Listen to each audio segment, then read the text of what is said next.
Assalamualaikum warahmatullahi wabarakatuh. Innal hamdalillah nahmaduhu wa nasta'inuhu wa nastaghfiruh wa na'udzu billahi min shururi anfusina wa min sayyiati a'malina. Man yahdihillahu fala mudilla lahu wa man yudlil fala hadiyalah. Asyhadu an la ilaha illallah wahdahu la syarikalah wa asyhadu anna sayyidana Muhammadan abduhu wa rasuluhu la nabiyya ba'da. Allahumma salli wa sallim ala sayyidina Muhammad wa ala ali sayyidina Muhammad.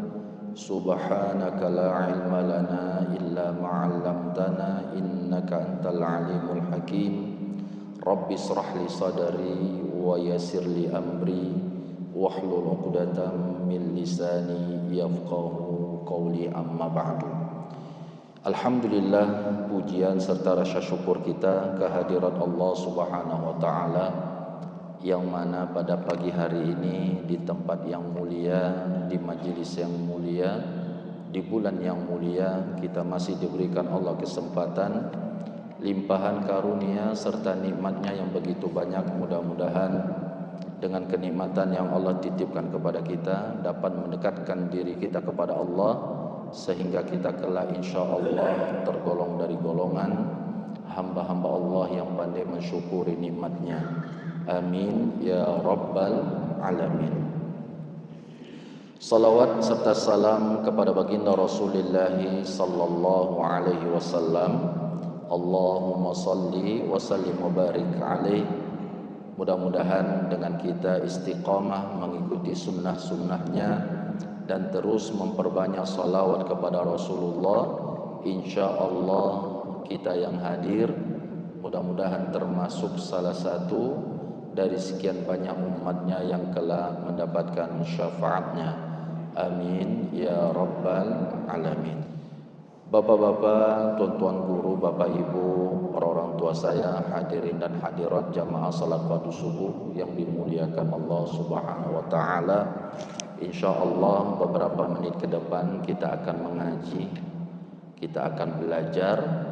Maka mari kita niatkan duduknya kita di rumah Allah ini, di tempat yang paling mulia, yaitu minimal 2 yang kita niatkan, sehingga amalan yang kita lakukan akan bernilai pahala besar. Yang pertama, niatkan duduknya kita dalam rangka i'tikaf di masjid, karena salah satu rukun dari i'tikaf itu adalah niat. Kalau tidak berniat gimana Ustaz? Enggak dapat pahala i'tikaf. Karena rukun, enggak boleh tinggal. Rukunnya apa? Salah satunya adalah niat. Sengaja aku beriktikaf di masjid ini karena Allah Ta'ala, dapat pahala iktikaf.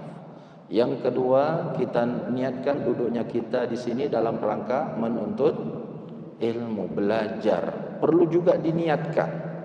Karena apa? Sehingga amalan itu bernilai.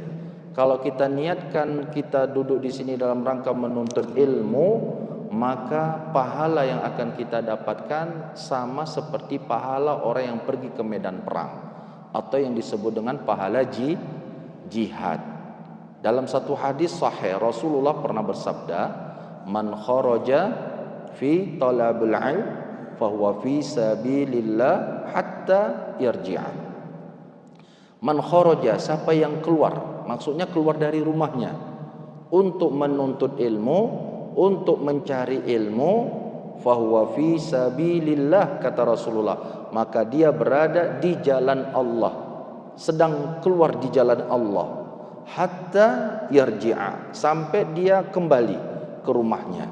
Jadi selama kita berada di luar rumah dalam rangka menuntut ilmu karena Allah, maka pahalanya sama dengan pahala jihad. Pahala jihad itu ibu, pahalanya besar sekali. Kalau kita tahu keutamaan pahala jihad, maka kita tidak akan mau meninggalkannya. Bahkan para sahabat itu menginginkan mereka itu mati dalam keadaan jihad. Kok bisa Ustaz? Hampir rata-rata sahabat. Kita ambil contoh sahabat Rasulullah khalifah yang kedua. Siapa itu? Umar bin Khattab. Salah satunya Umar itu minta supaya dia mati dalam keadaan syahid. Apa dalam doanya itu? Allahumma rzuqni syahadata fisabilik. Ya Allah, matikanlah aku dalam keadaan fisabilik, di jalanmu, mati dalam keadaan syahid. Allahumma rzuqni syahadata, ya Allah karuniakan kepadaku mati syahid. Gimana caranya dapat pahala mati syahid Ustaz? Salah satunya adalah mati di jalan Allah. Apa itu di jalan Allah? Salah satunya yang kita lakukan pada hari ini yaitu menuntut ilmu. Makanya perlu kita amalkan doa tersebut. Andai pun kita nggak mati ketika ngaji, kita meninggal nanti di rumah sakit Pringadi, tapi pahalanya sama. Kata dalam satu riwayat hadis sahih, Rasulullah pernah bersabda, siapa yang bercita-cita ingin mati dalam keadaan syahid, lalu dia mati di atas tempat tidurnya, kata Rasulullah, maka dia dapat pahala mati syahid. Bercita-cita. Jadi orang yang bercita-cita ingin mati syahid, walaupun nanti kita meninggalnya di rumah sakit, tapi kita dapat pahala mati syahid. Karena apa? Karena sudah ada di cita-cita kita, yang sudah kita inginkan. Salah satu bukti cita itu adalah melalui doa. Kita minta sama Allah. Jadi perlu diminta Ustaz, minta. Kalau kita doa ikhlas karena Allah, insya Allah akan dikaruniai mati dalam keadaan syahid. Orang mati syahid minimal 4 yang akan diberikan Allah kepadanya. Minimal. Yang pertama, orang mati syahid, yang pertama adalah tidak akan diampunkan Allah seluruh dosanya berdasarkan hadis sahih. Seluruh dosanya akan diampunkan. Pernah berjudi diampunkan, pernah berzina diampunkan. Kecuali satu yang belum diampunkan. Apa itu? Dosa apa? Yang belum dimaafkan itu adalah utang. Karena kaitannya dengan manusia. Itu hadis sahih Bukhari. Ya, orang yang mati syahid seluruh dosanya akan diampunkan kecuali utang. Yang kedua, orang yang mati syahid akan mendapatkan nikmat kubur, enggak disiksa di kuburan. Orang yang mati syahid. Jadi orang yang mati syahid ini tidak hanya mati di medan perang.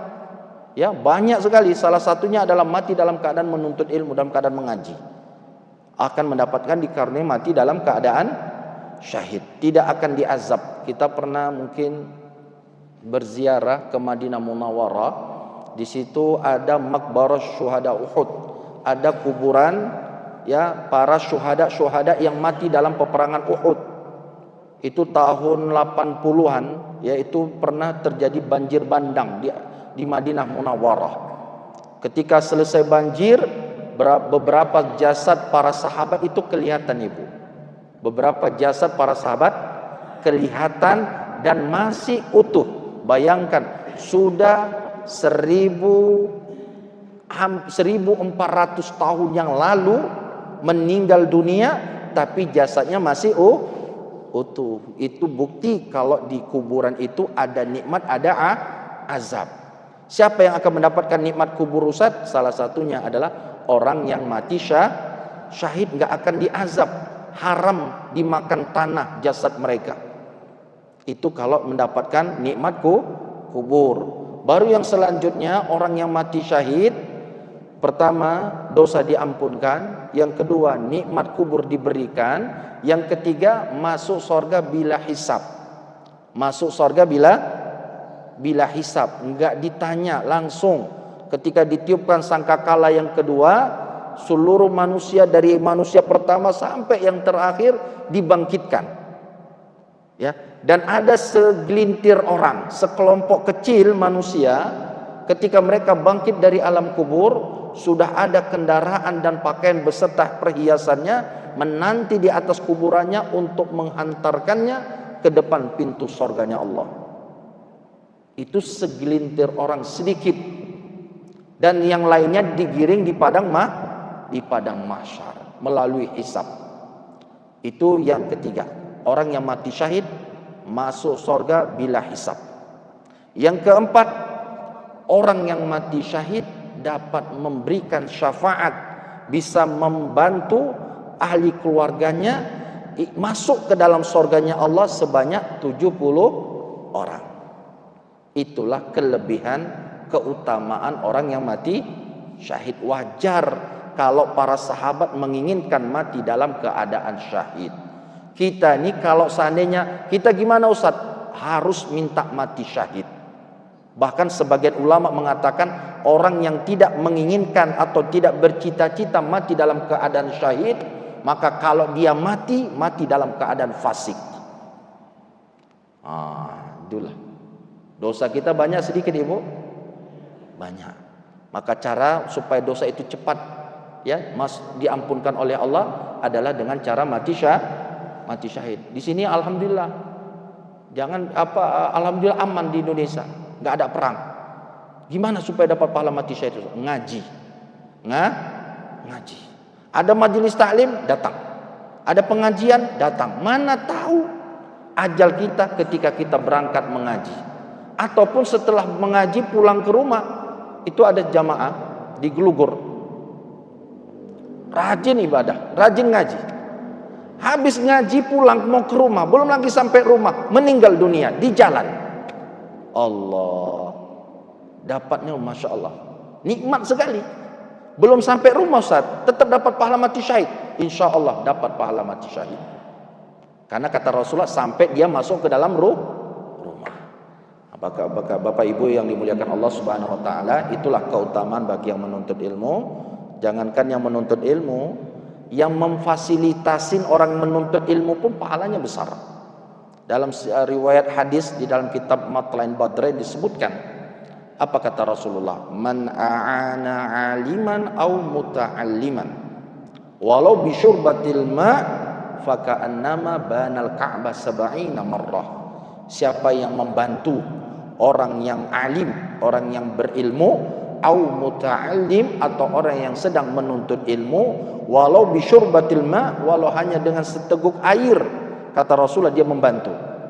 Siapa yang membantu orang yang berilmu atau orang yang sedang menuntut ilmu, walau dengan seteguk air dia membantu, kata Rasulullah, seperti dia membangun Ka'bah 70 kali. Itulah keutamaan bagi orang yang memfasilitasin orang yang menuntut ilmu. Makanya kalau ada pengajian, ada perwiritan, giliran di rumah kita, jangan tolak-tolakan. Ini kadang ini sering, Bu, jadwalnya giliran ibu ya, aduh aku sibuk dan segala macam. Ada aja alasan. Ini nolak rahmat Allah ini. Padahal pahalanya kalau bisa berebut supaya ada ngaji di rumah kita. Karena apa? Salah satunya adalah memuliakan orang yang duduk di majelis ilmu dengan minuman dan segala macamnya. Pahalanya besar. Makanya insya Allah kenapa saya dahulukan selalu itu, hampir setiap pengajian saya dahulukan keutamaan dalam menuntut ilmu, supaya kita semangat menuntut ilmu dan memuliakan orang yang menuntut ilmu. Bapak Ibu yang dimuliakan Allah Subhanahu wa taala, pada kesempatan kali ini kita masih membahas kajian hadis kita yang terakhir, yang mana hadis itu yang berkaitan tentang takwa dan akhlakul karimah, tentang akhlak, takwa dan akhlak.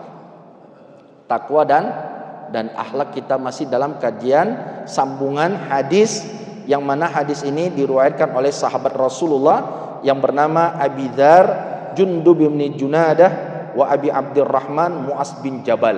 Kita sudah syarah sahabat tadi ya, silsilahnya dari kabilah mana, yang kita kalau masih ingat itu para sahabat yang meriwayat hadis ini adalah dari kabilah yang dikenal ekstrim. Maksud ekstrim itu dikenal jahatnya lah. Kalau ada perampokan, dari kabilah itulah dia. Jadi hadis ini sebelum masuk Islam. Setelah masuk Islam, perkara-perkara yang jahat itu ditinggalkan. Dan hadis ini dari sahabat tersebut yang mana kita dapatkan di dalam kitab Sunan Turmudi dengan derajat hadis hasan, wa fi ba'di nusakh, di dalam nusakh yang lain juga hasan sahih. Jadi derajatnya hadis hasan sahih, termasuk hadis sahih. Dan insya Allah ini bisa diamalkan dan bisa dipertanggungjawabkan kesahihannya. Apa itu? Kata Rasul sallallahu alaihi wasallam, qala ittaqillah haitsuma kunta watbi'is sayyi'atal hasanata tamhuha wa khaliqin nasa bi khuluqin hasanin. Qala Rasulullah. Jadi Rasulullah bersabda, qala Rasulullah, ittaqillah haitsuma kunta, bertakwalah engkau dimanapun engkau berada. Ittaqillah, bertakwalah kepada Allah dimanapun kita berada. Kita sudah membahas tentang takwa. Siapa yang masih ingat makna takwa? Halo, gimana kabarnya ibu bapak? Sehat? Sehat. Apa arti takwa? Nah, itulah enaknya ngaji nih. Apa enaknya ngaji Ustaz? Sering lupa. Takwa itu dalam makna umum, ya. Makna umum arti takwa itu artinya adalah mengerjakan setiap apa yang Allah perintahkan dan meninggalkan setiap apa yang Allah larang. Itu dalam makna umum. Tapi dalam beberapa hal para sahabat itu mendefinisikan takwa itu beberapa makna. Kita ambil contoh pendapat Abu Hurairah, sahabat Rasulullah juga. Takwa itu diibaratkannya seperti kalau kita jalan, di jalan itu penuh dengan duri. Lalu apa yang kita jalankan? Apa yang kita lakukan ibu? Kalau ada duri nih, ini kita jalan nih. Di jalan yang mau kita lewatin itu ada duri banyak. Apa yang kita lakukan?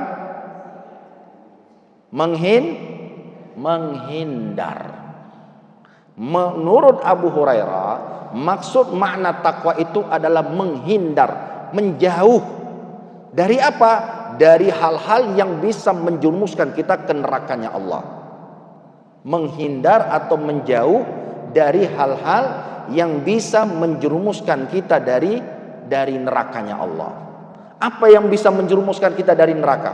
Perbuatan apa yang bisa menjerumuskan kita dari neraka? Halo? Apa saja ibu? Yang membuat kita bisa terjerumus ke neraka? Banyaklah Ustaz. Apa itu? Yang pertama, enggak sholat. Itu bisa menjerumuskan kita ke neraka. Apalagi yang bisa menjerumuskan kita ke neraka? Memakan yang haram, riba. Itu menjerumuskan ke neraka. Apa itu lagi? Perkara syirik, pergi ke dukun, itu menjerumuskan kita ke neraka. Apalagi yang bisa menjerumuskan kita ke neraka? Memutuskan tali silaturahim. Jadi orang yang bertakwa, mana takwa itu adalah menjauhi dari hal-hal yang bisa menjerumuskan kita ke neraka. Apa itu? Jangan putuskan tali silaturahim. Makanya orang yang bertakwa gak akan memutuskan tali silaturahim. Orang yang bertakwa tidak akan mau makan harta riba. Orang yang bertakwa tidak akan pergi ke dukun. Maksud takwa menurut Abu Hurairah adalah menghindar atau menjauh. Kalau menurut Imam Ali, makna takwa menurut Imam Ali ada 4. Yang pertama adalah al-khawfu minal jalil, takut sama Allah. Takut sama Allah. Arti takwa menurut Ali bin Abi Thalib. Siapa itu Ali? Masih ada kaitan keluarga dengan baginda Rasulullah, sepupunya Rasulullah. Dan juga termasuk menantunya Rasulullah, mengambil putri bintu Rasul sallallahu alaihi wasallam bernama Fatimah bintu Rasulillah. Ali mengatakan makna takwa itu 4. Yang pertama al-khaufu minal jalil, takut sama Allah. Jadi makna takwa itu takut sama Allah. Makanya inti tujuan kita, kenapa kita diperintahkan Allah untuk sholat, kenapa kita diperintahkan Allah untuk puasa yang insya Allah jatuh di bulan depan, mungkin menjelang akhir dari bulan 3 nanti. Kenapa kita diperintahkan untuk sholat, untuk puasa, untuk haji? Sebenarnya tujuannya supaya kita takwa. Ya ayyuhalladzina amanu kutiba alaikumusiyam kama kutiba alal ladzina min qablikum la'allakum tattaqun. Tujuan kenapa kita diperintahkan puasa supaya kita takwa sama Allah, supaya takut. Kenapa kita puasa? Karena kita takut sama Allah. Berarti lawan dari takut apa? Berani. Kalau ada orang yang meninggalkan sholat, meninggalkan puasa, maka orang ini berani sama Allah. Orang berani sama Allah. Yang berani ini sama Allah ini orang apa ini? Orang sombong. Makanya kenapa kita mau sholat ke masjid? Kenapa kita mau mengaji? Karena kita takut sama Allah. Azab Allah itu luar biasa. Jangan dibayangkan azab itu kayak apinya, nerakanya Allah itu seperti apinya dunia. Oh tidak. Dalam satu riwayat sahih hadis Rasulullah pernah bersabda, narukum hada, api dunia ini, kata baginda Rasulullah, api kalian ini yang ada di dunia dibandingkan dengan naru jahannam, api neraka jahannam, itu perbandingannya kata Rasulullah 1:70.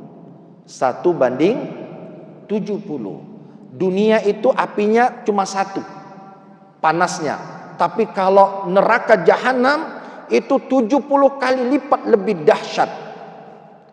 Halo, ibu tahan gak dengan api dunia? Kalau kita ibu kan sering masak nih, hidupkan kompor warna biru, itu api yang bagus itu, panas. Lalu kita letakkan tangan, sakit, gak tahan lama-lama, perih Ustaz. Apalagi neraka api dunia saja sudah panasnya minta ampun, apalagi neraka jahanam 70 kali lipat lebih panas. Makanya jangan bercita-cita masuk ke neraka. Takut sama Allah. Ya, takut sama Allah. Baru yang kedua, kata Imam Ali bin Abi Thalib, al-amalu bitanzil. Takwa itu artinya mengamalkan apa yang diturunkan Allah di dalam Al-Quran. Jadi orang yang bertakwa itu artinya adalah mengamalkan apa yang Allah perintahkan di dalam Al-Quran. Apa yang ada disebutkan dalam Al-Quran itu diamalkannya. Itu makna takwa menurut Imam Ali bin Abi Thalib. Yang ketiga, kata Imam Ali, makna takwa ini adalah ar-ridha au qana'atu bil qalil. Qana'ah itu artinya ridha. Qana'ah itu ridha atau apa namanya? Ikhlas, ya. Ridha dengan apa yang Allah berikan walaupun itu sedikit. Itu takwa.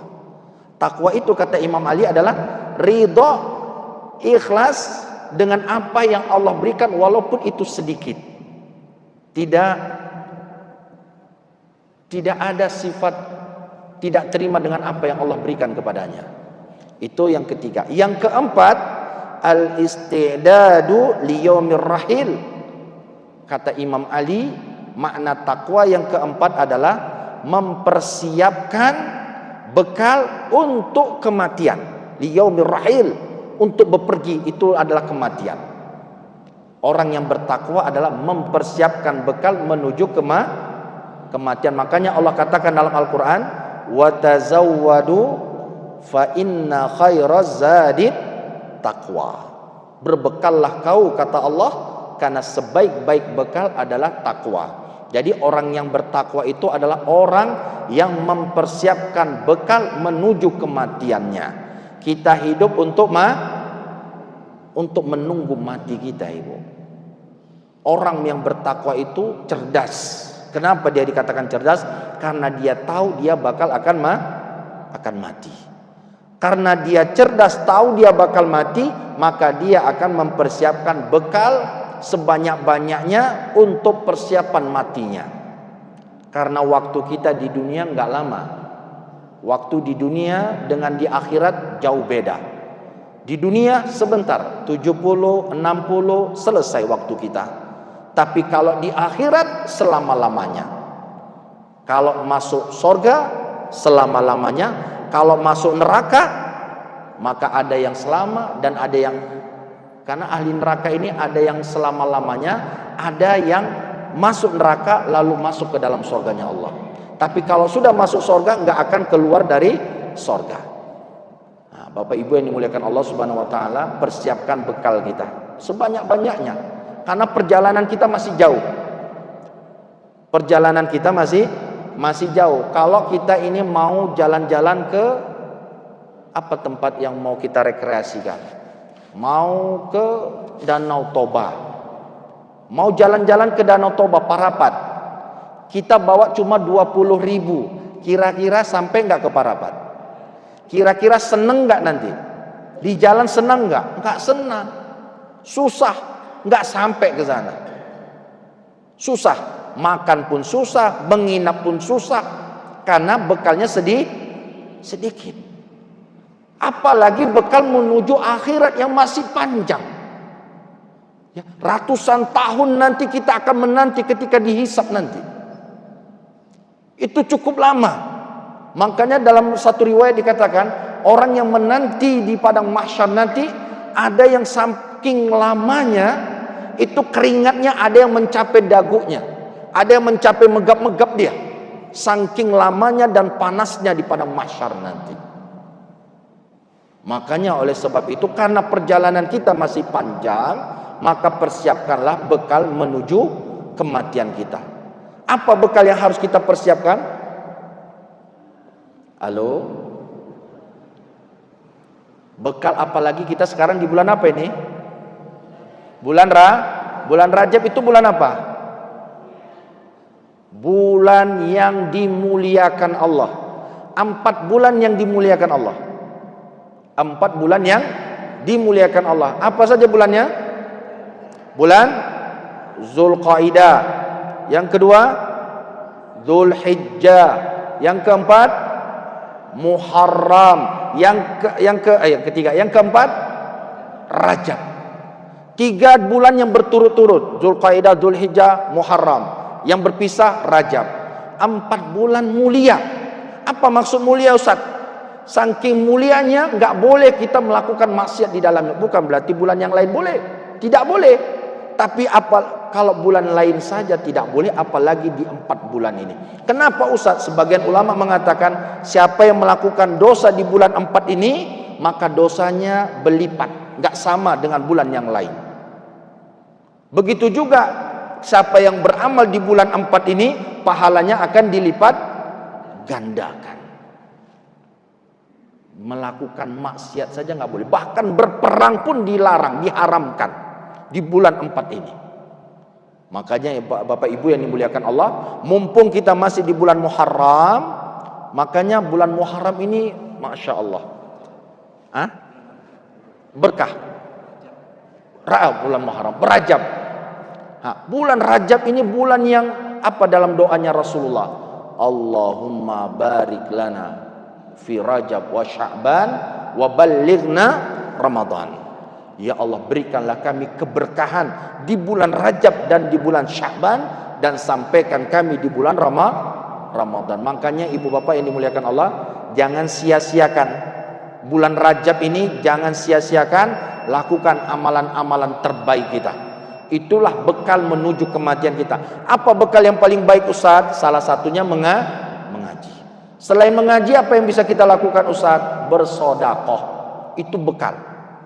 Kalau orang mati bisa hidup kembali, orang itu, Ibu, kalau orang mati yang berada di alam kubur saat ini bisa minta kembali hidup ke dunia walau hanya sebentar, maka yang mereka ingin lakukan 5 menit dikasih waktu, andai, ini kita berandai-andai lah ini, dikasih waktu 10 menit hidup kembali ke dunia. Apa yang akan dilakukan orang mati selama 10 menit di dunia dikembalikan hidup ke dunia? ingin bersedekah. Apalagi di bulan haram ini, maka perbanyak sedekah kita. Jangan lagi yang lewat kota infak yang masuk 2.000. Ini bulan yang lain 2.000. Bulan Rajab pun bulan 2.000. La ilaha illallah. Meningkat kualitas ibadahnya. Ini yang menurut Imam Ali makna takwa. Baru yang kedua, watbi'is sayyi'atal hasanata tamhuha. Yang pertama tadi, bertakwalah kita dimanapun kita berada. Dimanapun kita berada, kapanpun dan apapun keadaannya, bertakwalah sama Allah. Takut, lakukan amalan-amalan, dan persiapkan bekal menuju kematian kita. Baru yang kedua, watbi'is sayyi'atal hasanata tamhuha. Watbi'is sayyi'ata, iringilah sayyi'ah, keburukanmu, dosamu, kejelekanmu, bil hasanati, al hasanata tamhuha, dengan kebaikan yang bisa menutupi keburukanmu tadi. Maksudnya apa? Kita ini nggak bisa lepas dari yang namanya dosa. Hampir setiap hari, bahkan bisa dikatakan setiap hari kita berdosa. Setiap hari kita berdosa. Bahkan pun mungkin saat ini kita berdosa. Apa itu dosanya? Lama kali pun Ustaz nih. Dosa enggak itu? Hampir kita nggak bisa lepas dari yang namanya dosa, ibu. Makanya kita dinamakan manusia. Karena manusia itu diambil dari kata nisyan. Nisyan itu apa? Lupa. Manusia tempatnya lupa, tempatnya melakukan kesalahan. Makanya betul kata baginda Rasulullah, kullu bani Adam khata'. Mulai dari Adam, cucu cicitnya sampai kita itu pernah melakukan yang namanya kesalahan. Wa khairu khata'ina tawwabun, dan sebaik-baik orang yang pernah melakukan kesalahan adalah dia segera bertaubat. Barengi dosamu dengan kebaikan yang bisa menutupi tadi. Kita pernah contoh pernah memakan yang haram, maka caranya bagaimana Ustaz? Perbanyak sedekah. Kita pernah meninggalkan sholat, meninggalkan puasa, ganti dengan mengkodonya. Itu salah satu cara untuk mengiringi yang kesalahan dengan kebaikan. Itu yang kedua, hadis yang kita bahas. Baru yang terakhir, kata baginda Rasul sallallahu alaihi wasallam dalam hadis ini, wa khaliqin nas bi khuluqin hasan. Pergaulilah manusia, berakhlaklah dengan sesama manusia dengan akhlak yang mulia. Orang yang bertakwa itu akhlaknya mulia. Ada orang hablum minallahnya bagus. Rajin sholat ke masjid, nggak pernah tinggal. Puasa Ramadan, Masya Allah. Bacaan Qurannya, jangan tanya. Senin Kamis puasanya, jangan tanya. Tapi mohon maaf, dengan jiran tetangga tidak baik. Ini dikatakan mukmin yang baik atau tidak? Tidak. Ibadahnya bermasalah. Karena ibadah kepada Allah, hablum minallah itu kaitannya dengan hablum minan nas. Jangan kita sangka baik hubungan dengan Allah, tapi kita nggak baik dengan hubungan dengan manusia, tidak dikatakan mukmin yang baik. Mukmin yang baik itu adalah hablum minallahnya baik dan hablum minan nasnya baik. Apalagi jiran tetangga. Ini mohon maaf, kenapa saya sering kali jiran tetangga? Kita ini sering sekali menyakitin jiran tetangga. Sering sekali menyakitin jiran tetangga dengan kata-kata kita, dengan sikap kita dan segala macamnya. Apa itu Ustaz? Contoh, nggak usah jauh-jauh. Ketika buat hajatan, buat keyboard, ya, ada suara sound system, ya. Sound system mengganggu istirahat jiran tetangga kita. Mengganggu jiran tetangga kita. Harusnya dia tidur, akhirnya nggak bisa tidur gara-gara suara keyboard kita tadi. Itu zalim nggak Ustaz? Zalim. Makanya kalau ada acara pakai sound system, maka tanya izin sama jiran tetangga. Ibu, bapak, izinnya saya punya hajatan. Nanti mohon maaf kalau istirahatnya terganggu dengan sound systemnya. Itu kita minta izin. Apalagi kalau dia punya pekarangan, halaman. izin juga kalau kita mau nanti undangan nanti parkirnya di pekarangan dia. Kita minta izin. Wajib Ustaz? Wajib, kalau enggak dosa. Bahkan seorang sahabat, bahkan kalau ada makanan dibagi. Seorang sahabat nanya, ya Rasulullah, kepada siapa aku membagi makanan ini? Apa kata Rasulullah? Kepada rumah yang paling dekat dengan pintumu. Rumah yang paling dekat dengan pintumu. Itu yang lebih dahulu kita muliakan. Kita tawarkan makanan. Jangankan makanan, kalau kita punya sesuatu, ibu, contoh, ibu mau jual rumah, atau mau jual mobil dan segala macamnya. Yang pertama kali yang kita tawarkan siapa? Ke marketplace apa itu di Facebook itu kan ada untuk posting-posting yang jualan-jualan itu. Atau menawarkan dulu ke jiran tetangga. Mana lebih dahulu? Ke jiran dulu, ke tetangga yang paling dekat dulu. Ini udah diposting lah ke Facebook supaya jual mobil, jual rumah, tetangganya nggak tahu. Makanya memuliakan tetangga sama satu tingkat dengan beriman kepada Allah dan hari kiamat. Hadisnya sahih. Apa kata Rasulullah? Man kana yu'minu billahi wal yaumil akhir falyukrim jarahu. Siapa yang beriman kepada Allah dan hari kiamat, maka muliakanlah tetangga. Berarti lawannya tidak dikatakan beriman kepada Allah kalau tidak memuliakan tetangga. Jadi kalau kita nggak memuliakan tetangga, maka iman kita sama Allah nggak sempurna. Orang yang ditunjuk, salah satu bukti kesempurnaan iman kepada Allah itu adalah dengan memuliakan tetangga. Makanya mohon maaf ibu, kita jiran berjiran nih, saya sering kali menyampaikan dalam kajian, itu banyak-banyak dan sering-sering minum yang namanya pil sabar. Jiran tetangga ini harus banyak sabarnya. Kalau nggak sabar, berdosa kita. Mohon maaf, mungkin tetangga kita nggak izin jemur kepakainya kejemuran kita. Gimana itu Ustaz? Sabar. Harus sabar. Ini dia cara untuk memuliakan tetangga. Bapak Ibu yang dimuliakan Allah Subhanahu wa taala, inilah hadis yang penutup dari kajian hadis kita, dari hadis yang tadi kita sudah sebutkan dari sahabat Rasul yang bernama Abi Dar dan Abi Abdurrahman Mu'az bin Jabal. Jadi mudah-mudahan kaji singkat kita ini dapat bermanfaat, dapat kita amalkan sama-sama, karena kita ngaji ini bukan hanya untuk ibu bapak, tidak.